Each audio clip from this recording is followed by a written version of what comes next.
Bonjour, merci d'écouter ce podcast. Nous sommes l'église évangélique baptiste La Bonne Nouvelle située à Dijon, au 8B rue Jules Viol. Nous serions heureux de vous y rencontrer un jour et nous vous souhaitons une bonne écoute. Voilà, je commence la prédication maintenant officiellement, donc pour l'enregistrement c'est maintenant. Je vais reprendre là où on s'était arrêté dans les études de l'épître de Pierre. Vous savez qu'on a enseigné sur 1 Pierre. J'avais commencé cette étude il y a longtemps, avant que je passe quelques temps de problèmes de maladie. Et je vous résume, et je vous encourage à vous acheter un jour, pour aller plus loin, une Bible d'études. Et dans les Bibles d'études, vous avez parfois en tout cas dans celle que moi j'utilise, la Bible d'études, la Summer d'études, il y a des résumés, des notes de section. Alors, pour vous éviter de relire tout le chapitre 1, il ne sera pas affiché, mais écoutez les notes de section. Qui sait, peut-être un jour, vous serez emballé d'acheter cette Bible d'études parce que vous allez dire, tiens, il y a moins à lire, ça va être plus facile. J'espère que ce ne sera pas la motivation, mais écoutez ceci. Les salutations présentent les destinataires comme le peuple choisi par Dieu, dont la vraie demeure n'est pas de ce monde et qui est destinée au salut. Cette identité chrétienne que la suite du texte va développer se caractérise. Ces caractéristiques sont la régénération en vue d'une vue nouvelle et l'espérance vivante. L'œuvre de Dieu est omniprésente, du commencement, donc la régénération, là où nous sommes nés de nouveau, jusqu'à la fin, son héritage. Vous savez, Pierre qui va dire « Dieu vous garde pour un héritage qui vous a préservé dans le ciel et qui vous est réservé ». Son salut est si merveilleux qu'il a fait l'objet de recherches attentives de prophètes et des anges. Ils ont dit que les prophètes ont écrit au sujet de Jésus, mais ils ne savaient pas qui c'était. Et ils ont cherché. Il va continuer en disant, si ce passage paraît tout d'abord très orienté vers l'avenir, c'est finalement la réalité du présent, du salut, dont bénéficie maintenant le lecteur de Pierre qui le conclut. Pour Pierre, l'expression de la foi est toujours accompagnée de prière. Ce thème qui sera développé par la suite est introduit par une prière de louange. On fait toujours le résumé de la section 1 du premier chapitre. Le thème de la souffrance, également développé par la suite, est introduit par une réflexion sur les épreuves. Vous savez, qui dit les épreuves, notre foi est aussi pure. Notre foi, c'est comme de l'or qui a besoin d'être épuré, qui a besoin d'être purifié par le feu du creuset. Il va continuer dans la section 13 à 25 en disant « Après avoir décrit le salut de Dieu dans sa dimension future, donc ce qui nous est promis, il présente aujourd'hui ce que l'on vit et préparatoire. Pierre invite les croyants à vivre à la hauteur du salut qu'il leur est fait, en grand, au moyen de 6 impératifs. » Et je rappelle les impératifs que Pierre a apportés. Il a dit « Espérez, soyez saints, vivez en révérant Dieu, aimez, et nous allons voir maintenant, ce matin, la suite, croissez, c'est pour ça que j'ai pris ces grandissez, croissez spirituellement, et ensuite on verra pour former un temple de Dieu. Vous avez vu aussi que j'ai commencé à mettre de plus en plus les textes en anglais. En fait, d'abord on a Marc qui a joué aujourd'hui. Et merci Marc, vous avez vu qu'on avait 2 joueurs aujourd'hui avec nous qui nous ont accompagnés. Merci Bruno, bienvenue, et Marc pour avoir chanté. Marc ne parle que anglais. Priez pour demain, si vous êtes d'accord de prier pour Marc. Demain, Marc va présenter sa défense de thèse. Donc il est tout stressé comme n'importe quel étudiant avant un examen. Et par la suite, il va mémoire de thèse, et Marc rêve de pouvoir passer après ça un doctorat en informatique, et son rêve serait, si Dieu le veut, être professeur ici en France. Je ne sais pas si d'autres ont encore des échéances. J'ai reçu aussi juste une petite nouvelle. Myriam Gaillard est allée à l'hôpital cette nuit. Elle a des problèmes de tachycardie. Donc, apparemment, tout va bien. Elle a besoin de calme et de repos. Donc, j'ai reçu ce message-là tout de suite. Pensez à Myriam aussi dans vos prières. Je ne sais pas s'il y en a d'autres qui ont des sujets, mais on prendra ça après. Donc, je reviens à mon texte. Rejetez donc. puisque c'est maintenant le chapitre 2. Rejetez donc. Pourquoi? Parce que vous avez un espoir, parce que vous soyez saints. Il dit soyez saints comme Jésus est saint, comme Dieu est saint, parce qu'on doit vivre en révérend Dieu et parce qu'on doit s'aimer les autres. Il dit maintenant rejetez donc toutes les formes de méchanceté et de ruse, l'hypocrisie, la jalousie et toute médisance. Comme des enfants nouveau-nés, désirez ardemment le lait pur de la parole, afin qu'il vous fasse grandir en vue du salut, puisque, comme dit l'Écriture, vous avez goûté comme le Seigneur est bon. Ce qui définit un chrétien, c'est qu'il a été appelé par Dieu. Puisqu'il le dit au début de sa lettre, il dit « Vous avez été choisis par Dieu. Vous avez été consacrés par son esprit. » Je suis toujours étonné de dire qu'il y a des gens qui pensent qu'il y a un double baptême. Tu es tourné vers Dieu, puis tu dois attendre un second baptême, un second esprit. Cherchez dans l'Écriture, vous ne trouverez jamais ça. Vous allez voir des actes particuliers dans le livre des actes, mais vous ne verrez jamais dans aucun texte que Paul va écrire, que Pierre va écrire, que Jacques va écrire, que Jude va écrire, que Jean va écrire, qu'il y a un second baptême à suivre. Nous sommes baptisés à partir du moment où nous acceptons le Seigneur Jésus-Christ comme Sauveur. Si tu déclares de ta bouche que Jésus est, si tu crois dans ton cœur que Jésus est Seigneur, et si tu déclares de ta bouche que Dieu est ressuscité, tu es fils de Dieu. Et il y en a certains qui disent non, il faut une deuxième expérience, il faut vivre quelque chose de plus. Je ne rejette pas l'idée que l'on peut être rempli de l'Esprit, mais deux baptêmes de l'Esprit, ça n'existe pas. Il n'y a pas deux sortes de chrétiens. On est chrétien, on appartient à Christ ou on n'appartient pas à Christ. Cherchez et vous trouverez. Mais j'ai beaucoup étudié le sujet. On est chrétien, non pas parce que nous sommes des super-héros, nous sommes chrétiens parce que Christ, l'Écriture nous dit, nous avons été choisis d'avance. Vous avez été choisis d'avance. Avant la fondation des cieux, avant la fondation du monde, va nous dire l'Épître aux Éphésiens, afin de célébrer la grâce de Dieu. Il y a des gens qui peuvent vivre avec plus de consécration, plus de zèle. Mais il y a aussi les mêmes gens qui ont, pendant un certain temps, plus de zèle, qui vont être abattus, qui vont être sans dessus-dessous, qui vont se poser la question, « Seigneur, est-ce que tu m'as abandonné ?» Et qui prient, « Redonne-moi de ton esprit. » Oui, comme le dit Éphésiens, « Soyez remplis de l'esprit. » Mais c'est quoi, là, rempli de l'esprit? C'est quoi, rempli de l'esprit? C'est la bonté, la fidélité, l'amour, la maîtrise de soi, les fruits de l'esprit. Il peut y avoir des dons miraculeux, j'ai aucun problème là-dessus, mais nous sommes tellement plus à espérer nos croyances que de prendre ce que la Bible nous dit pour nous enseigner. Mais il y a une chose qui est certaine dans ce qu'elle nous enseigne, c'est que lorsqu'on est chrétien, il y a un combat qui va se mener. En fait, savez-vous quels sont les trois ennemis du chrétien, les trois plus grands ennemis du chrétien? Nous-mêmes. Deuxième esprit, deuxième plus grand ennemi des chrétiens. Bon, c'est un peu l'ennemi de Dieu à la base aussi. Okay. Le diable. Et le troisième ennemi du chrétien. Donc nous-mêmes, le diable. Et nous vivons où? Nous vivons dans le monde. Le monde avec toutes ses influences. Le premier ennemi, c'est nous-mêmes, puisque nous sommes encore pécheurs. Nous luttons contre le péché en nous-mêmes. Nous avons le diable qui est notre ennemi, donc luttons contre le diable, le tentateur qui, lui, veut nous faire chuter. Et nous avons l'esprit du monde. L'esprit du monde, ça veut dire des pensées qui ne viennent pas de Dieu, mais qui veulent nous faire tourner et qui veulent nous faire pécher. Ce sont nos trois grands ennemis. Et dans ce texte, Pierre, qui parle de ce que nous sommes en tant que chrétiens, nous dit qu'il y a des choses qu'il faut se débarrasser. C'est un combat, c'est véritablement un combat.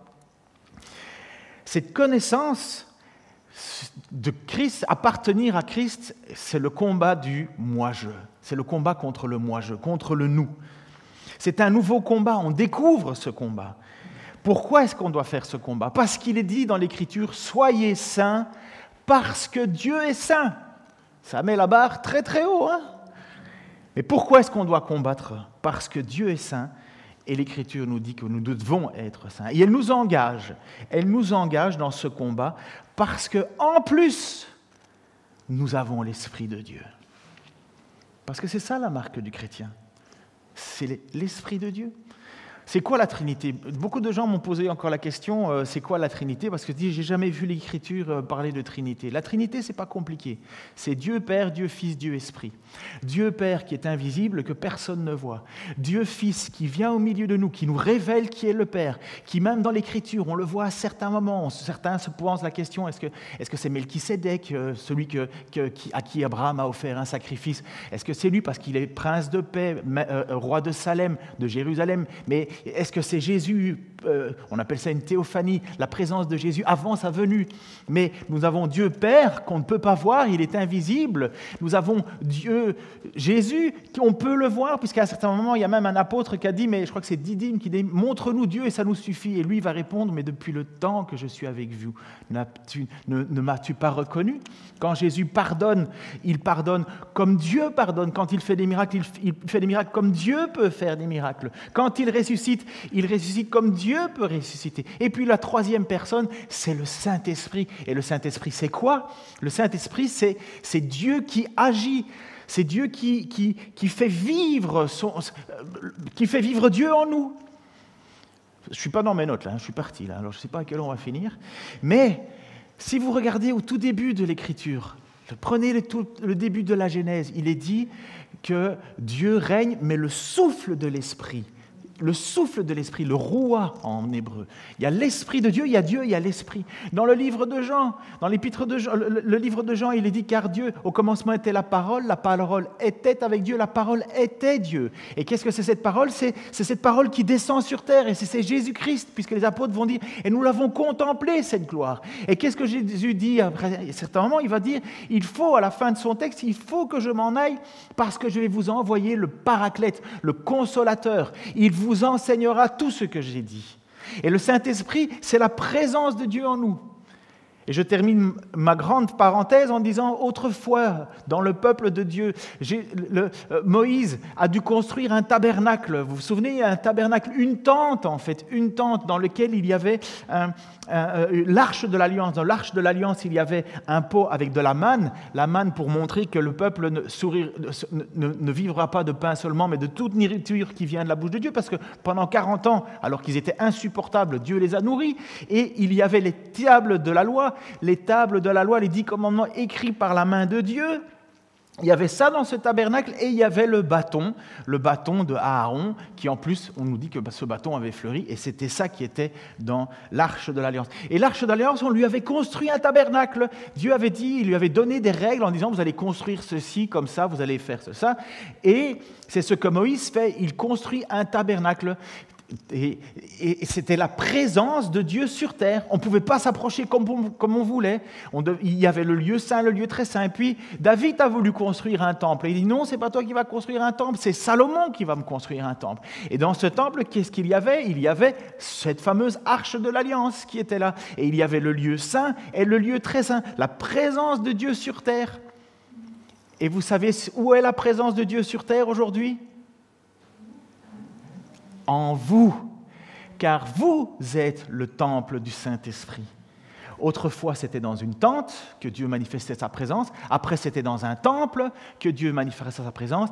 Et une dame samaritaine, pécheresse de chez pécheresse, 5 maris, le mari avec qui elle n'est pas mariée, bref, elle est dans l'adultère, c'est une samaritaine, tout le monde la déteste. Et elle pose une seule question à Jésus en disant, mais Seigneur, nous, on nous a dit qu'il fallait louer Dieu sur cette montagne-là parce que nos ancêtres ont dit qu'il fallait là. Et vous, les Juifs, vous dites qu'il faut enseigner au temple. Et qu'est-ce que Jésus lui dit?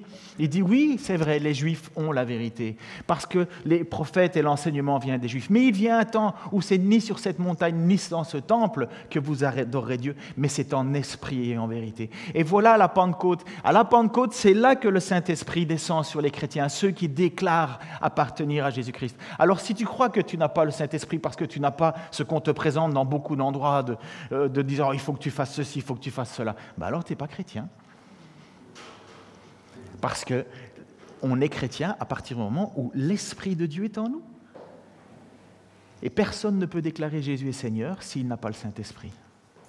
Est-ce que vous croyez que Jésus-Christ est le Fils de Dieu? Bonjour mon fils. Oui ou non? Est-ce que vous croyez que Jésus-Christ est ressuscité, est mort pour nos fautes, pour nos péchés? Est-ce que vous le croyez? Est-ce que vous croyez que Jésus-Christ est ressuscité le 3e jour? Est-ce que vous croyez que Christ règne pour le moment, même si on ne le voit pas complètement? Quand vous priez à qui? À Jésus-Christ. Et qui vous attendez? Qui vous attendez au retour? Jésus-Christ. Si vous avez ça au fond de votre cœur, vous avez l'Esprit qui témoigne en vous. Il y a des moments où on ne va pas bien. Il y a des moments où on ne sait pas où on en est. Il y a des moments où on doute. Et quand on doute, qu'est-ce qu'on fait? On prie le Seigneur de nous aider. Voilà, je voulais juste mettre cette parenthèse. Pardon, c'est une longue parenthèse. Mais qu'est-ce que fait ce chrétien qui a l'Esprit? Il rejette toutes les formes de méchanceté, de ruse, d'hypocrisie, de la jalousie et de la médisance. Rejeter, le mot, c'est l'idée d'un vêtement que l'on dépose, que l'on enlève. On enlève un vieux vêtement tout sale de ce qu'on était avant pour manifester cette nouvelle personnalité dont l'Esprit maintenant habite en nous. Et c'est ça la lutte du chrétien. Je vous disais qu'il y a 3 ennemis. Il y a nous, il y a le monde et il y a le diable. Et nous, en fait, on est là, on est coincés entre le déjà et le pas encore. Le bien que je veux faire, je ne le fais pas. Le mal que je ne veux pas faire, je le fais. C'est ce que Paul va dire. Et il y a combien de fois où nous ne sommes pas dans cette situation, où nous avons parfois de la méchanceté, où nous avons parfois de la ruse, où nous avons parfois de l'hypocrisie, de la jalousie ou de la méchanceté. Et si Pierre écrit ça à des chrétiens, c'est parce qu'il sait que la lutte n'est pas finie et que c'est un combat de tous les jours. Cette idée de se séparer de ce qui est ténèbres, il y a plusieurs, je ne l'ai pas mis en anglais celui-là, il y a quatre passages que je vous ai montrés pour montrer ce que ça veut dire se débarrasser. Un chrétien fait ça. La nuit, Romains 13, 12, la nuit tire à sa fin, le jour va se lever. Débarrassons-nous de tout ce qui se fait dans les ténèbres et revêtons-nous de l'armure de la lumière. C'est ça, se débarrasser. Dans Hébreux 12, il dit, c'est pourquoi nous aussi qui sommes entourés d'une foule de témoins, ceux qu'ils avaient cités par la foi. Il va dire, débarrassons-nous de tout fardeau et du péché qui nous cerne si facilement de tous côtés et courons avec endurance l'épreuve qui nous est proposée. Se débarrasser, enlever, rejeter cette méchanceté, c'est dans Jacques qui dit « Débarrassez-vous donc de tout ce qui souille et de tout ce qui reste en vous de méchanceté pour recevoir avec humilité la parole qui a été plantée dans votre cœur, car elle a le pouvoir de vous sauver. » Ou dans Colossiens, il dit « Mais à présent, débarrassez-vous de tout cela. Colère, irritation, méchanceté, insulte ou propos grossiers qui sortiraient de votre bouche. » Comme je vous dis, si Pierre doit rappeler cela, si Paul rappelle cela, si Jacques rappelle cela, si l'auteur de l'Épître aux Hébreux rappelle cela, c'est que ce n'est pas automatique, c'est une lutte âpre, une lutte qui demande beaucoup de pardon. Combien de fois on a blessé? Combien de fois on a été méchant? Quelle est la solution? Ah ben, je quitte l'église, je vais dans une autre église, c'est tout. Pardonner et accepter le pardon. Cette lutte, elle est âpre aussi dans nos pensées. Combien d'entre nous ne luttons pas avec des pensées? Aujourd'hui, la mode dans notre société, c'est que les filles vivent maintenant, elles ont décidé de revivre la Révolution française, et elles ont décidé que maintenant, elles ne mettaient plus de soutien-gorge. Les gars, ils voient ça, mais à 100 mètres de loin. Qu'est-ce que fait un chrétien dans ces cas-là? Qu'est-ce qu'il fait contre ses pensées? Tu dois lutter. Comme Job, il a dit, j'ai fait un pacte avec mes yeux. Vous le voyez aussi, hein, mesdames. Moi, souvent, j'en parle avec ma femme. Hein. Elle dit, mais je ne comprends pas pourquoi ils font ça. Ben, on sait très bien pourquoi. Hein. C'est regardez-moi, regardez-moi. Mais qu'est-ce que tu fais? Un chrétien, il lutte avec les pensées et il lutte comme tout le monde. Tu vas le voir. Mais qu'est-ce que tu fais après? C'est ça, lutter. Ça fait partie de se débarrasser de notre ancienne nature. Parce qu'après, on s'en fait des films. Hein. Lutter aussi contre des mauvaises habitudes héritées de notre famille. J'ai toujours été étonné de cette expression. « Ah, j'ai pété un câble !» Comme si c'était devenu une excuse. « Ah bon, t'as pété un câble ?» Denis, ferme un petit peu le store parce qu'il y a Odile qui a la lumière. Ça te dérange pas? Ok, c'est bon. Ça te met en grande lumière. Hein, là, c'est très très bien. Mais si ça te dérange pas, tant mieux. Donc, on utilise des expressions familiales. On a des habitudes, des mauvaises habitudes, héritées de nos familles.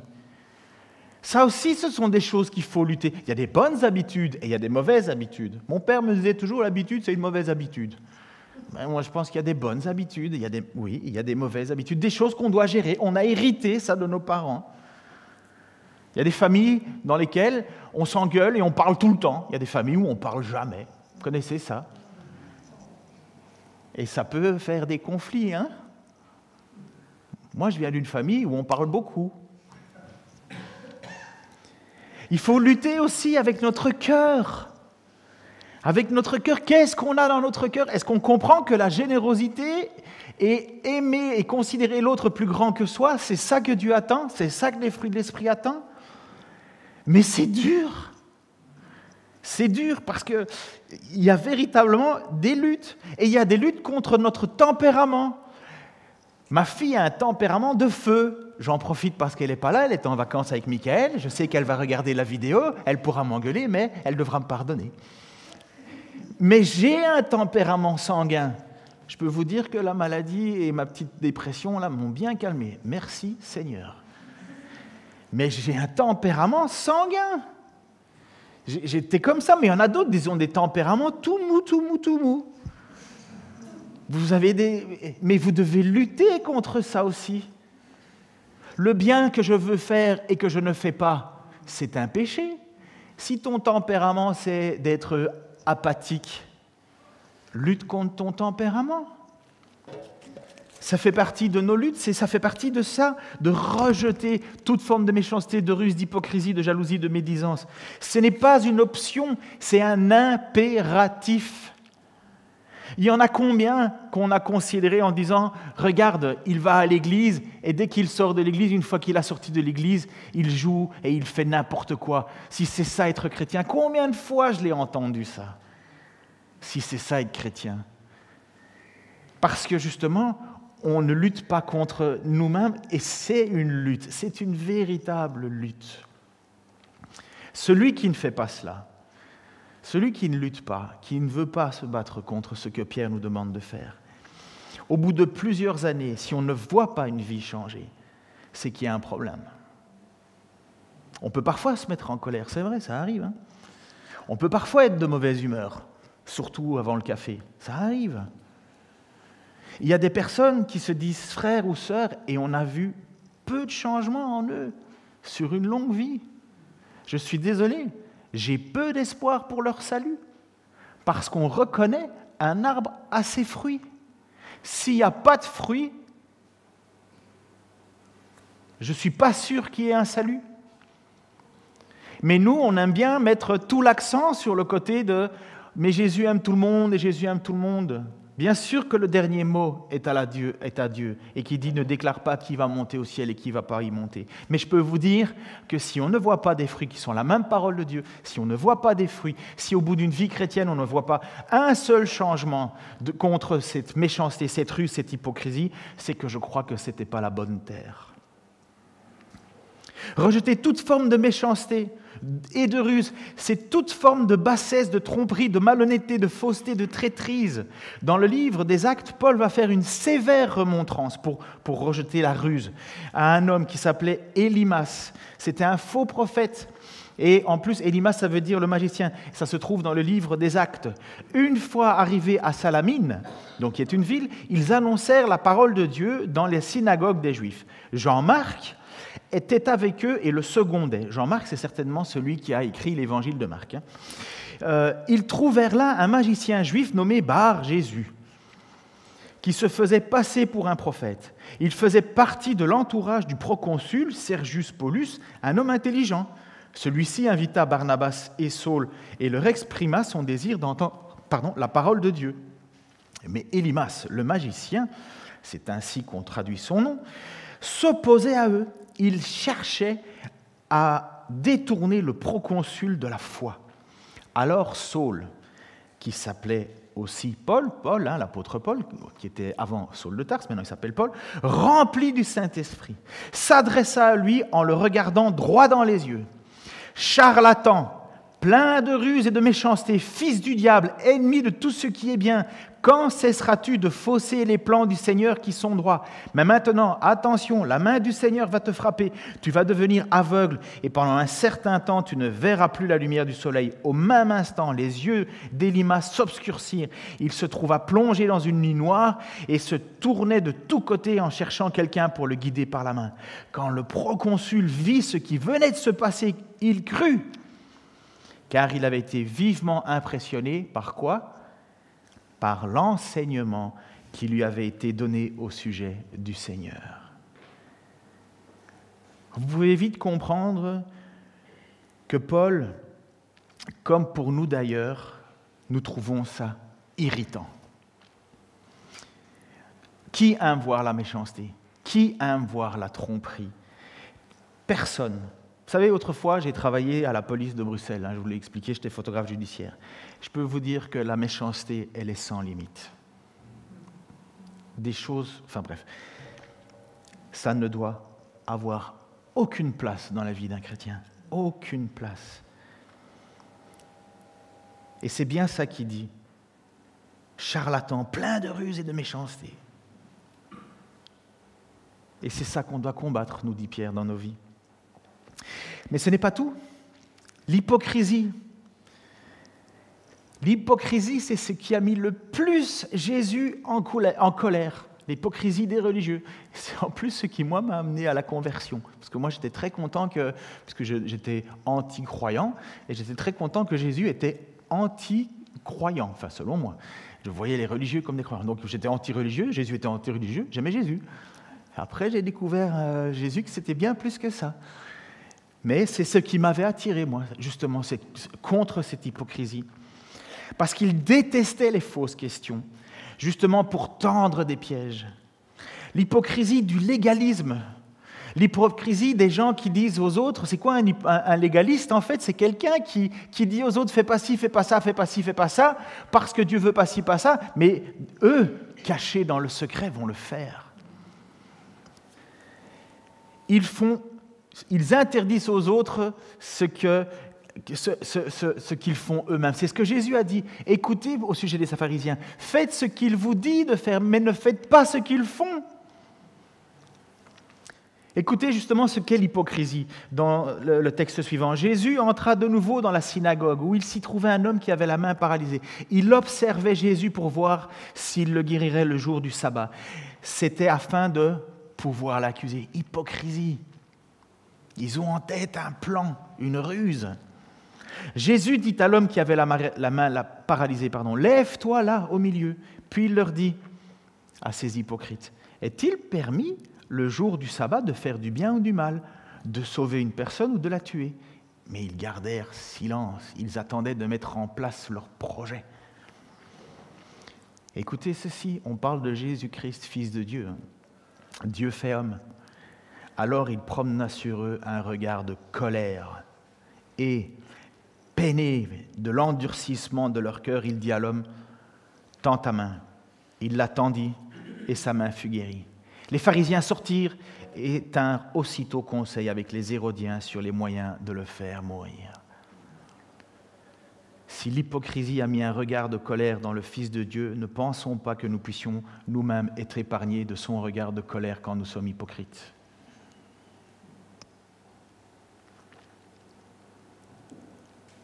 L'hypocrisie. Il suffit de regarder les débats politiques pour voir à quel point c'est un sport national. Mais Pierre dit qu'il faut se débarrasser de ça aussi dans l'Église. L'hypocrisie de vouloir se paraître saint alors qu'au fond nous ne le sommes pas. Même des petites hypocrisies. Vous savez, j'ai plusieurs personnes que j'aime demander des conseils, parce que la sagesse est dans le nombre de conseillers. Mais à un certain moment, j'ai lu un livre, je pense que c'est pour le moment André qui le lit, je vous le conseille.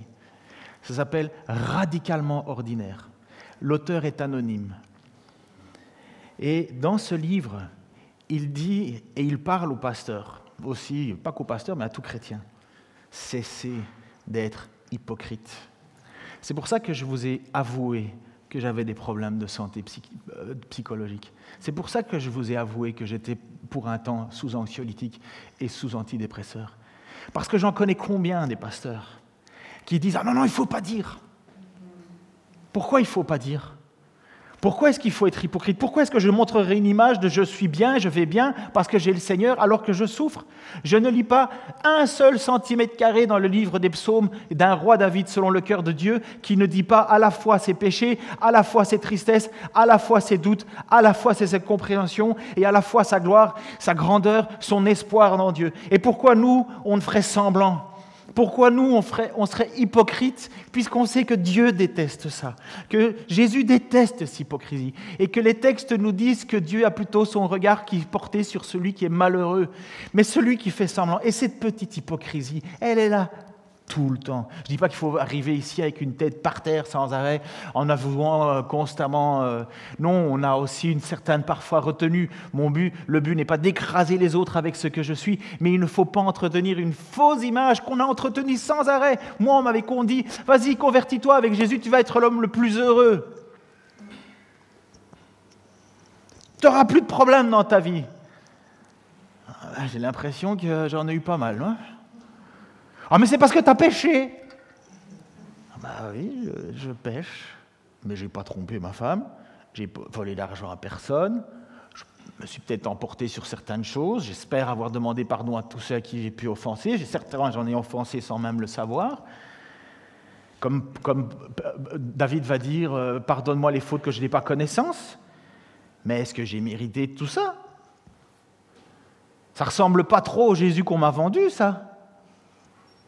Ah, mais il est peut-être dans une autre église. Peut-être que si quelqu'un mettait sa main sur ma tête, là, je serais comme pouf, immunisé. Et il y en a combien qui courent là derrière ? Et je remercie que c'était la première prédication de notre frère Franck, quand il a prêché sur l'épître de Jude, et qui dénonçait, je vous encourage, hein, un chapitre, peut-être 25 versets peut-être, à lire ça. Jacques va dire aussi la jalousie. Pierre va demander aussi de se battre contre la jalousie. La jalousie, c'est ce qui a amené le premier meurtre dans la Bible.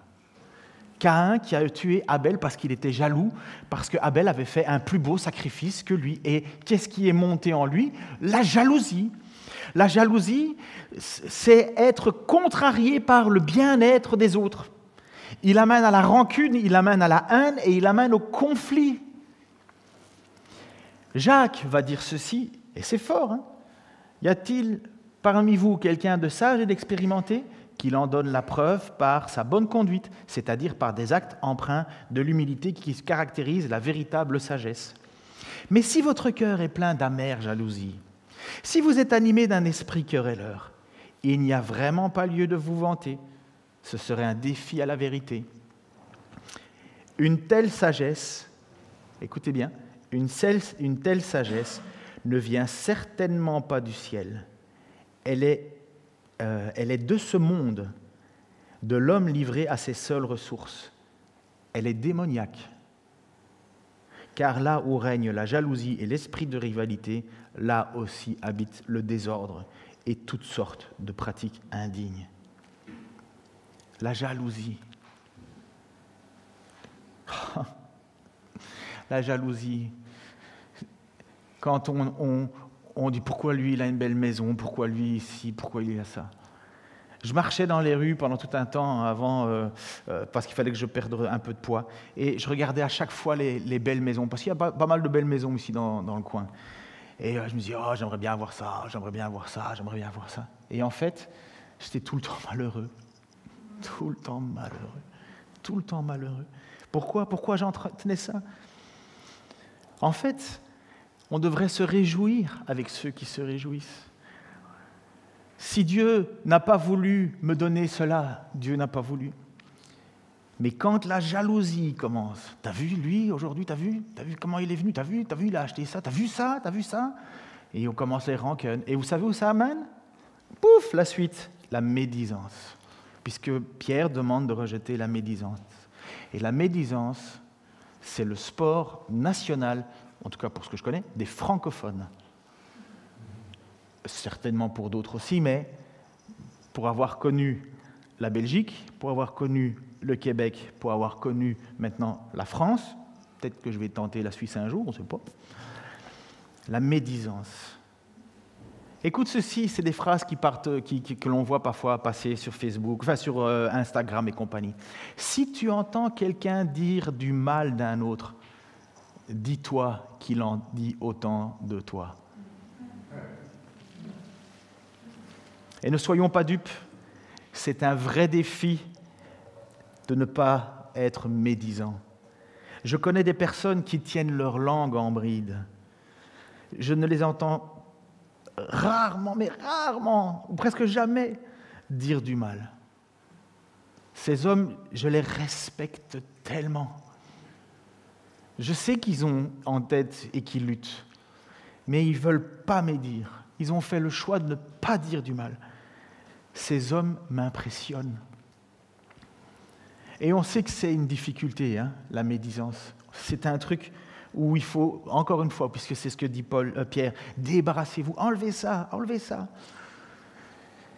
Et je peux vous dire que la médisance, c'est tellement vrai parce que dans son livre, le livre de l'Ecclésiaste, qui est la sagesse de Salomon, sagesse que Dieu a donnée en double, il va dire quelque chose.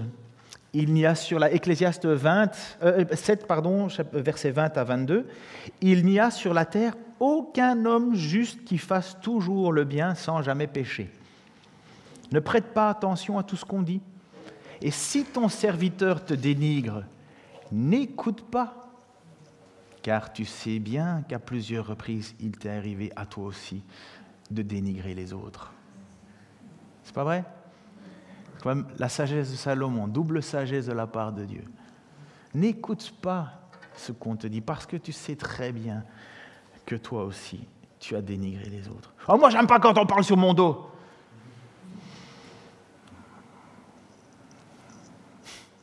Comme si nous ne parlions jamais sur le dos des autres.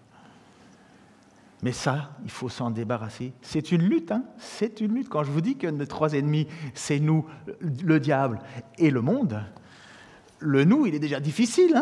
C'est pourquoi l'apôtre va dire, il va dire, si je dois choisir entre la vie et la mort, l'apôtre Paul va dire, la mort m'est un gain. Mais vous savez pourquoi il dit ça ? Il dit parce qu'en fait, la réalité, c'est qu'il dit, il est tout le temps en train de lutter contre le péché qui est en lui. Et il aimerait bien arrêter ce péché. Il aimerait bien que ça s'arrête. Et il dit, mais qui me délivrera de ce corps de mort ? Il dit, Jésus-Christ. Ça veut dire que déjà, on peut y arriver, on doit lutter. Mais pour Paul, et le jour où on sera ressuscité, ou dans sa présence, parce qu'il y a 2 étapes, je reprêcherai là-dessus, mais le jour où on sera avec Dieu, ça va s'arrêter, ça. Oh, ça va s'arrêter, les mauvaises pensées, les médisances, la jalousie, les haines.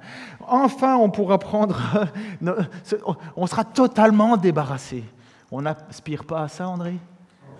Oh, si. Qui aspire à ça, là ?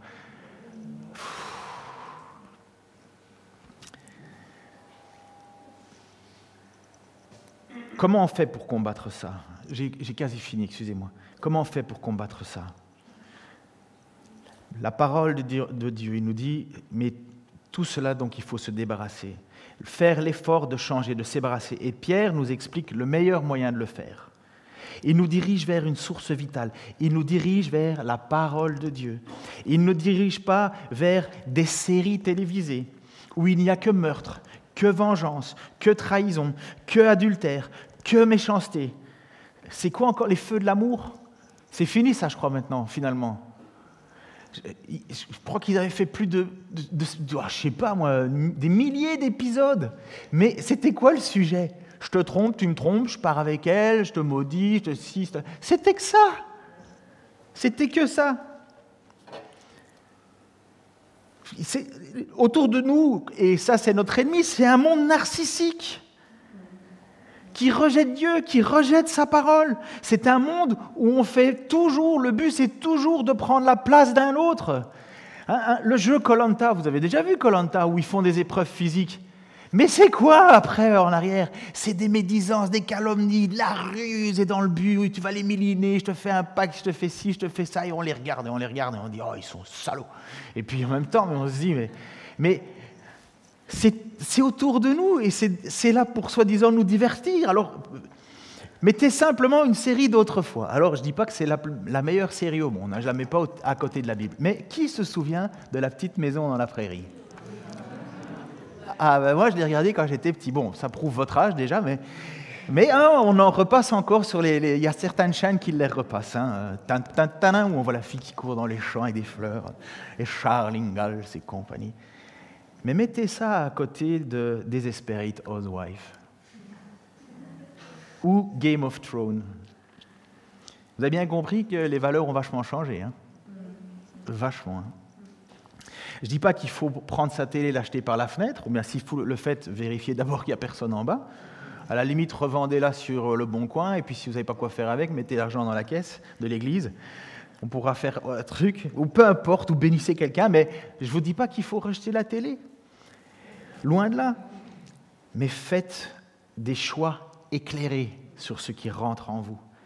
Mais surtout, parce que c'est ça le problème, mais surtout, comme dit l'apôtre Pierre, comme des enfants nouveau-nés, tu peux mettre comme des enfants nouveau-nés, désirez ardemment le lait pur de la parole afin qu'il vous fasse grandir en vue du salut. Puisque, comme dit l'Écriture, vous avez goûté combien le Seigneur est bon.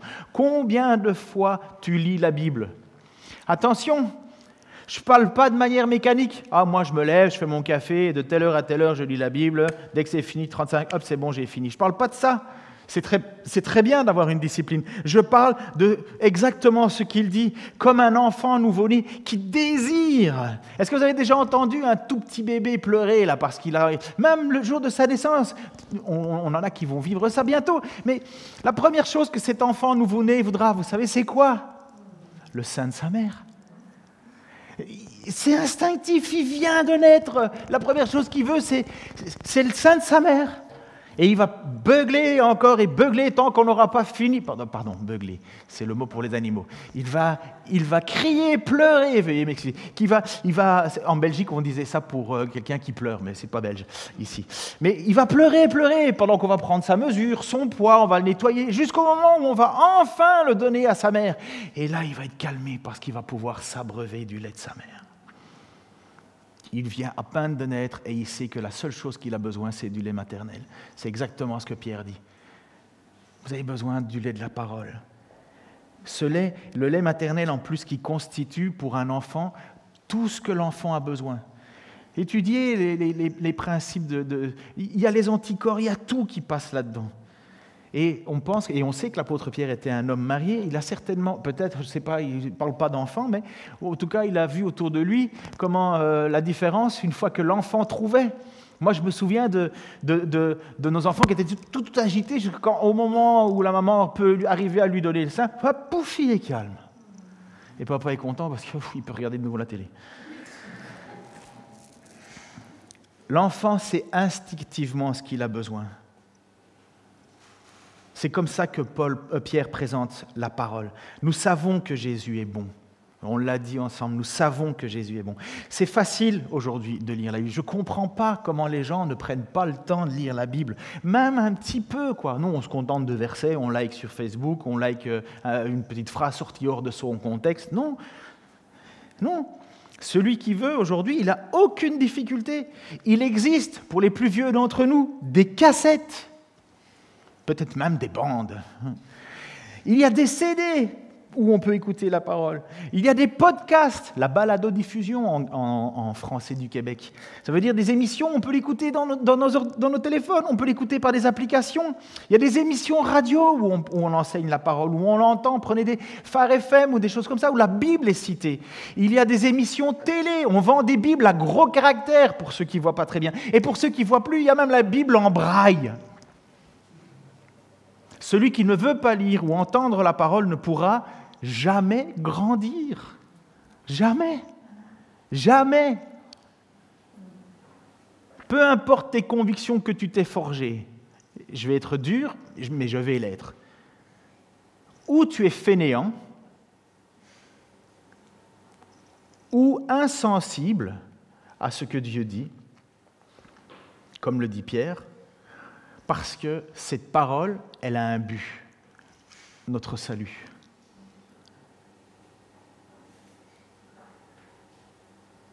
Si nous ne produisons pas de fruits, c'est que nous ne sommes pas alimentés. N'oublions jamais qu'on reconnaît un arbre à ses fruits, c'est la parole de Jésus. Celui qui ne désire pas cette parole, qui ne désire pas entendre ce que Dieu a à dire, j'ai un souci. Le salut, va dire MacArthur, le salut devrait provoquer chez le chrétien un élan vers la sainteté. Il devrait inciter les croyants à aimer les membres de leur Église, leurs frères, leurs sœurs, et enfin, leur besoin vital de la parole devrait animer les croyants d'un puissant désir envers elle. Oh, il y a des moments où, peut-être vous comme moi, il y a des moments où on n'a pas envie. Ça peut arriver, hein? Des moments où on se sent un peu las, des moments où... Mais il y a des moments où j'ai soif de cette parole, j'ai soif de Dieu. Et vous savez quels sont les meilleurs moments? Quand tout va mal. Est-ce que je vous souhaite que tout va mal? Ou est-ce que je vous souhaite de plonger vos regards dans la parole? Je vous souhaite de plonger vos regards dans la parole. Mais Dieu a toujours utilisé les moments les plus difficiles dans notre vie pour nous taper sur l'épaule en disant « Reviens vers moi. Reviens vers moi. » J'ai déjà dit je termine ou j'ai dit je vais presque terminer? J'ai déjà dit je termine. Alors là, c'est mon dernier passage. Le psaume 119. Alors ceux qui connaissent leur livre disent « Mince, c'est le plus long. » Lisez-le. Parce que le psaume 119, c'est tout l'amour de David pour la parole. Et voilà ce qu'il va dire. « Je veux te plaire de tout mon cœur. Les musiciens peuvent venir en avant, on perdra moins de temps. « Je veux te plaire de tout mon cœur. Ne permets pas que je dévie de tes commandements. Je garde ta parole tout au fond de mon cœur pour ne pas pécher contre toi. Loué sois-tu, ô Éternel, enseigne-moi tes ordonnances. Mes lèvres énumèrent toutes tes lois que tu as prononcées. J'ai plus de joie à suivre tes préceptes qu'à posséder tous les trésors. Je veux méditer sur tes ordres et fixer mes regards sur les voies que tu traces. Je trouve un grand plaisir dans ce que tu prescris et je ne veux jamais oublier ta parole. Fais du bien à ton serviteur. Accorde-moi de vivre. J'obéirai à ta parole. Ouvre mes yeux, que je vois les merveilles de ta loi. Je suis étranger sur la terre. Ne me cache pas tes commandements. À tout instant, je brûle du désir de connaître tes lois. Désirer comme un enfant nouveau-né le lait pur de la parole. Et David, je crois que c'est David qui l'a écrit, enfin en tout cas l'autre, il dit « À tout instant, je brûle du désir de connaître tes lois. » Seigneur, Seigneur, Seigneur, tu connais nos luttes intérieures. Tu sais de quoi on doit se battre contre cette méchanceté, cette ruse, cette hypocrisie, cette jalousie. Seigneur, mais tu as mis ton esprit en nous et nous pouvons, Seigneur, te demander ton aide pour continuer cette lutte incessante, Seigneur, qui finira le jour où nous serons avec toi, ou que tu reviendras vers nous. Alors donne-nous, Seigneur, la force de le faire, parce que nous savons que c'est ce que tu veux, mais surtout parce que nous savons vraiment que c'est un grand problème dans notre société. Seigneur, s'il te plaît, fais-nous désirer ardemment le lait pur de ta parole, afin qu'on ne se laisse pas emporter à tout vent de doctrine avec des discussions sans fin sur des mots, des généalogies, des ci, des là. Mais les gens ne connaissent plus ce que tu as dit, Seigneur. Et nous avons vu à chaque fois que quand les gens s'éloignaient de ta parole, Seigneur, le malheur tombait. À chaque fois, ils oublièrent ta parole. À chaque fois, ça a été la même chose, Seigneur. Et nous qui n'avons jamais eu autant de possibilités de t'entendre, de te lire, de t'écouter, de méditer ta parole, Seigneur, nous fermons les yeux pour allumer autre chose. Seigneur, s'il te plaît, nous savons que tous les réveils que tu as faits dans le monde ont toujours été le réveil d'une soif de ta parole, un retour à ta vérité. Je te prie d'abord pour moi en premier, Seigneur. Mais je te prie pour mes frères et sœurs ici présents et pour tous ceux qui auront l'occasion, Seigneur, si tu leur permets, d'entendre ce message, qu'ils puissent entendre ta parole. Cette Bible, Seigneur, c'est le best-seller depuis tant et tant d'années, c'est le livre le plus vendu, le plus diffusé, Seigneur. Il n'y a pas d'autre raison que c'est parce que tu le veux. Tu veux que l'on revienne à ta parole. Seigneur, oh, combien de fois notre âme est abattue au-dedans de nous.